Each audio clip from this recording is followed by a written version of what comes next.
आज आपण पाहूयात पावसाळ्यातील भारंगीची भाजी। ही स्वच्छ धुवून बारीक चिरून घेतली। त्यानंतर उकळत्या पाण्यात भाजी घालून मीठ घालून चांगली शिजवून घेऊयात। शिजलेली भाजी गाळून घेतली। भाजी गरम असताना भाजीतले पाणी चमच्याच्या सहाय्याने काढून घेतले। थंड झाल्यावर भाजी पिळून घेतली।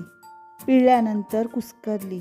आता फोडणीसाठी मी घेतले आहे ओल्या मिरच्या, 2 कांदे, 7-8 लसूण पाकळ्या, ओले खोबरे। पॅन मध्ये तेल घालून त्यात लसूण, मिरची, कांदा घालून परतूया।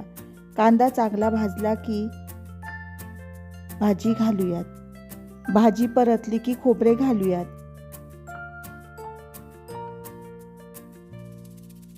चवीपुरते मीठ घालूयात। अशा प्रकारे आपणही भाजी करून पहा। आवडल्यास लाईक, शेअर, सबस्क्राईब करायला विसरू नका।